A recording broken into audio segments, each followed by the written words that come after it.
Assalamualaikum warahmatullahi wabarakatuh. Perkenalkan, nama saya Yunia Fatmasari, nomor induk mahasiswa 4221101 dari Prodi Perbankan Syariah. Alamat saya ada di Desa Karangsari, Kecamatan Karanganyar, Kabupaten Pekalongan. Di sini saya akan membacakan resum dari acara sosialisasi pembelajaran Fakultas Ekonomi dan Bisnis Islam IAIN Pekalongan tahun ajaran 2021-2022 yang memuat tentang keFEBian, keprodian, strategi belajar di perguruan tinggi, etika mahasiswa, kiat menulis karya ilmiah, ada UKM dan juga HMJ Perbankan Syariah.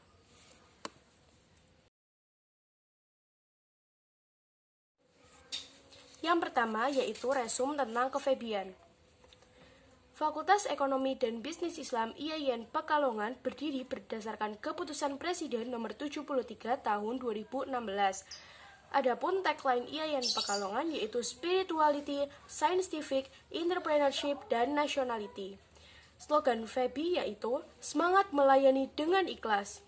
Visi Fakultas Ekonomi dan Bisnis Islam IAIN Pekalongan yaitu terwujudnya Fakultas Ekonomi dan Bisnis Islam IAIN Pekalongan sebagai fakultas terkemuka dan kompetitif di tingkat global dalam pengembangan harmonisasi ilmu dan agama di bidang ekonomi dan bisnis Islam menuju masyarakat yang saleh, cerdas, unggul, dan modern. Adapun misi dari Fakultas Ekonomi dan Bisnis Islam IAIN Pekalongan yaitu 1. Menyelenggarakan pendidikan untuk menghasilkan lulusan Fakultas Ekonomi dan Bisnis Islam yang saleh, cerdas, unggul, dan modern. Yang kedua, mengembangkan harmonisasi ilmu dan agama di bidang ekonomi dan bisnis Islam, terutama melalui penelitian dan publikasi ilmiah untuk pembangunan nasional. Yang ketiga, berperan aktif dalam pemberdayaan masyarakat melalui penguatan moderasi beragama di bidang ekonomi dan bisnis Islam. Yang keempat, meningkatkan produktivitas dan daya saing Fakultas Ekonomi dan Bisnis Islam di tingkat global. Yang terakhir, menyelenggarakan tata kelola kelembagaan secara profesional, transparan, akuntabel, adil, dan bertanggung jawab.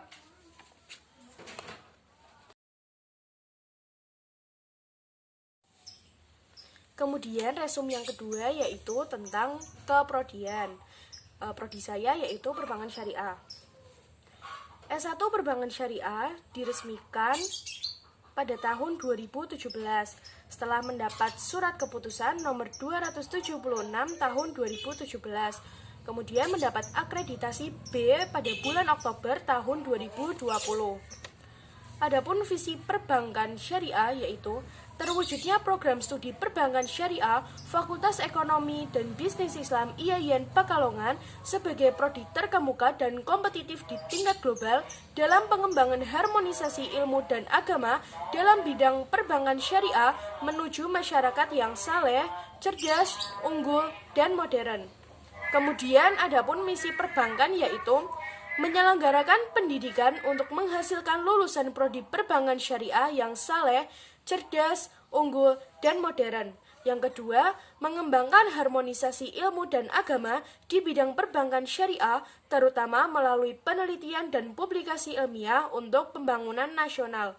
Yang ketiga, berperan aktif dalam pemberdayaan masyarakat melalui penguatan moderasi beragama di bidang perbankan syariah.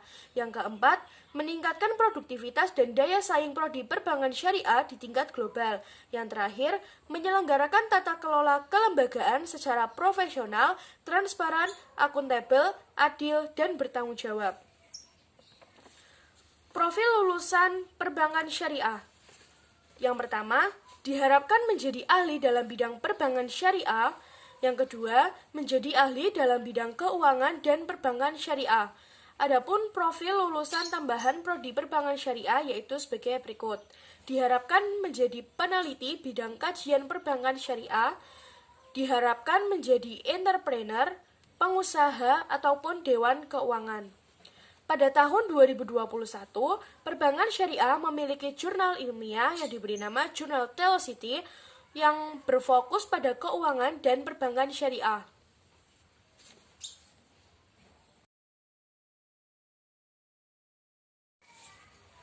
Resum yang ketiga yaitu tentang strategi belajar di perguruan tinggi.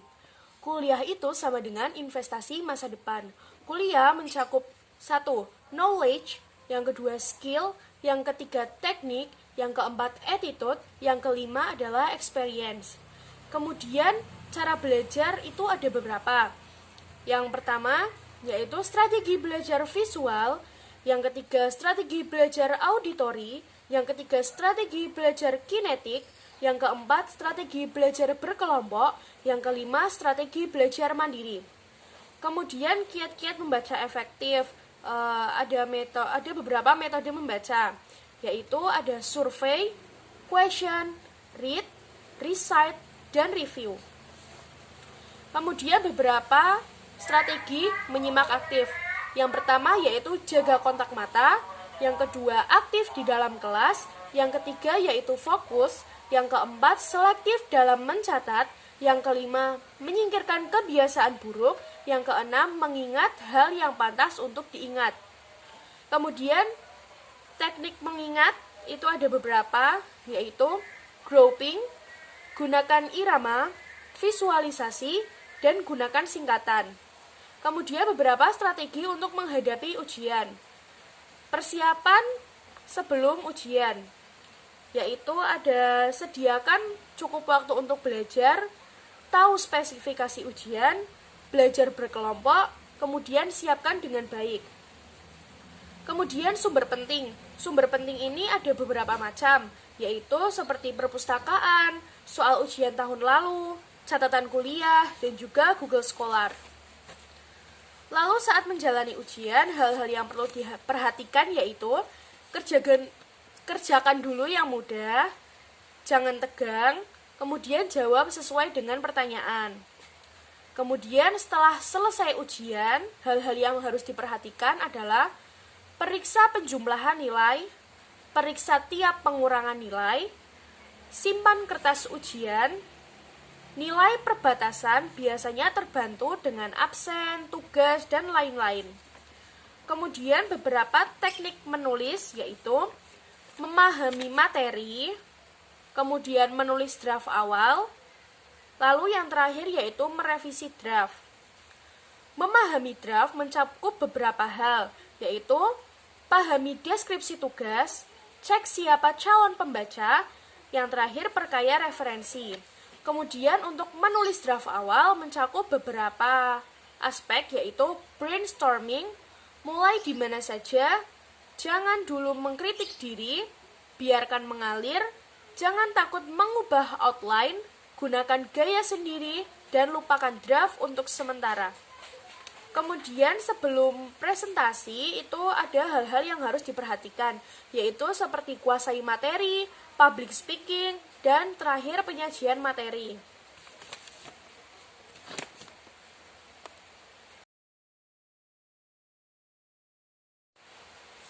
Kemudian resum yang keempat yaitu tentang etika mahasiswa. Etika sendiri mempunyai arti adat atau kebiasaan ataupun cara hidup seseorang dengan melakukan perbuatan baik. Etika ada beberapa macam. Yang akan dibahas di sini yaitu etika komunikasi dan juga etika berbusana. Etika komunikasi yaitu norma, nilai, atau ukuran tingkah laku baik dalam kegiatan komunikasi di masyarakat.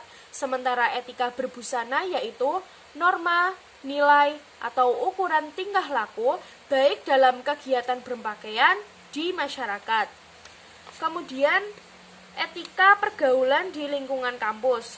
Yang pertama, berpakaian atau bersepatu rapi di lingkungan kampus, menjunjung tinggi nilai ilmiah, mengetahui, memahami, dan melaksanakan peraturan, memberi contoh yang baik dalam berperilaku, saling menghargai dan menghormati, berperilaku dan bertutur kata yang baik, bersedia menerima sanksi atas pelanggaran yang dilakukan. Kemudian etika pergaulan di luar kampus, yaitu 1. Menjadi contoh yang baik. Yang kedua, berperilaku dan bertutur kata yang baik.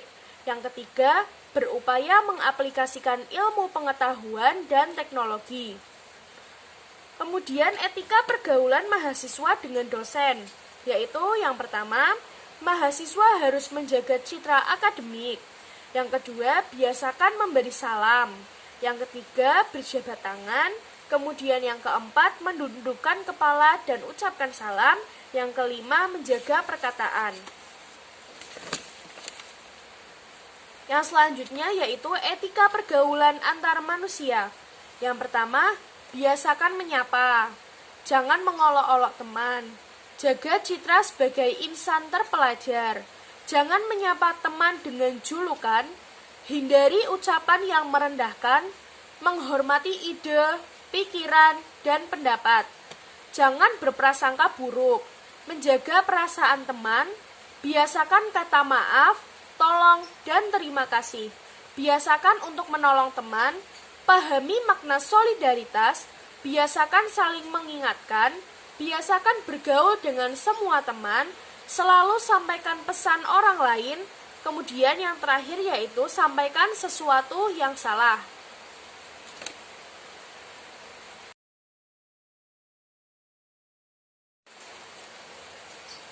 Lalu resum yang kelima yaitu memuat tentang kiat menulis karya ilmiah.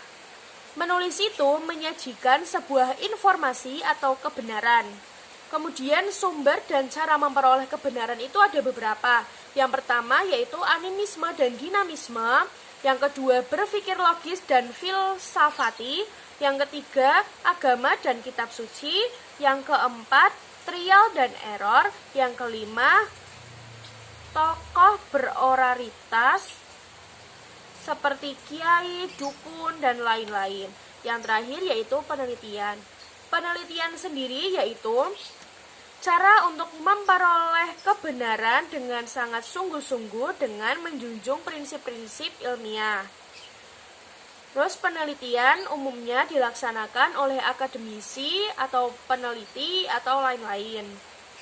Metode yang digunakan dalam penelitian yaitu biasanya observasi, wawancara, kuesioner, dan lain-lain. Yang keempat, hasil penelitian diterbitkan melalui media publikasi agar semua orang itu bisa tahu. Lalu bentuk-bentuk karya tulis, ada makalah, artikel, skripsi, tesis, disertasi, dan lain-lain. Kemudian, cara menemukan ide untuk menulis. Yang pertama mengamati, yang kedua membaca, yang ketiga yaitu dengan metode diskusi. Keterampilan menulis.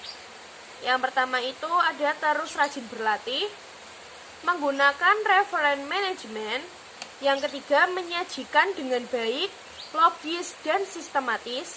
Yang keempat menjaga originalitas, menghindari plagiarisme dan similatiri. Kemudian teknik menulis dengan baik yaitu ada quotes atau mengutip, kemudian ada parafrase, kemudian ada summarize. Paragraf yang baik yaitu ciri-cirinya unified, koheren, dan relevan. Cara membuat paragraf yang baik yaitu 1. Topic sentence yaitu memuat tentang statement. Yang kedua, supporting ideas yaitu tentang data. Yang ketiga, adding details yaitu contoh dan referensi. Kemudian yang terakhir yaitu concluding sentence.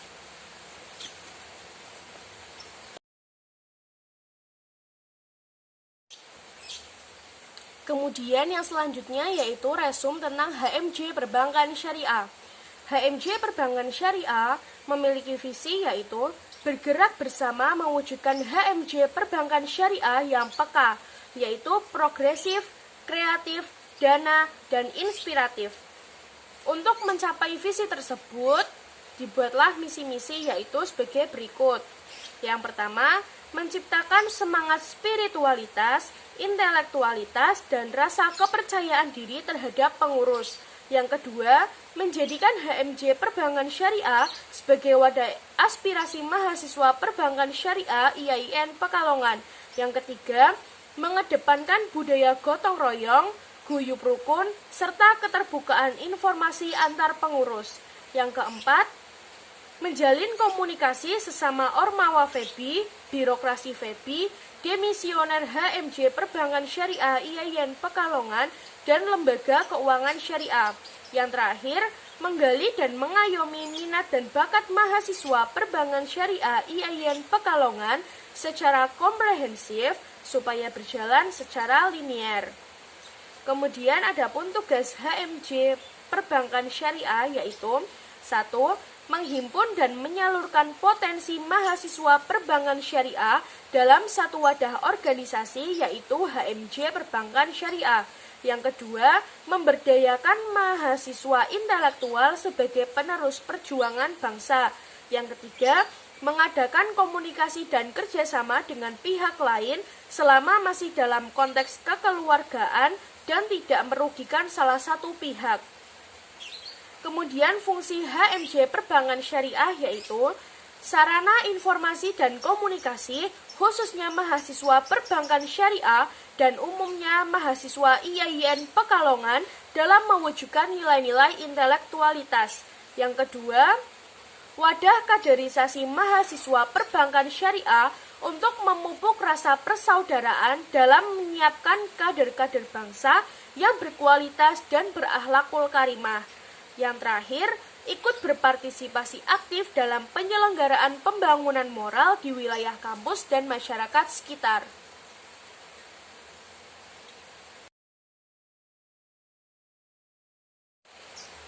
Kemudian resum terakhir yaitu tentang UKM. UKM di sini yaitu UKM yang diminati oleh mahasiswa. Kebetulan saya minat tentang UKM KSPMS atau Kelompok Studi Pasar Modal Syariah. UKM KSPMS diresmikan tahun 2018 dengan ditandainya Galeri Investasi Syariah di lantai 4 Fakultas Ekonomi dan Bisnis Islam IAIN Pekalongan. KSPMS yaitu suatu organisasi yang bergerak di bidang pasar modal syariah. Kemudian adapun struktur organisasi dari KSPMS yaitu ada BPH, ada BOD, ada manajemen sumber daya insani, ada manajemen edukasi, manajemen PR atau public relation, kemudian yang terakhir yaitu manajemen media komunikasi dan informasi.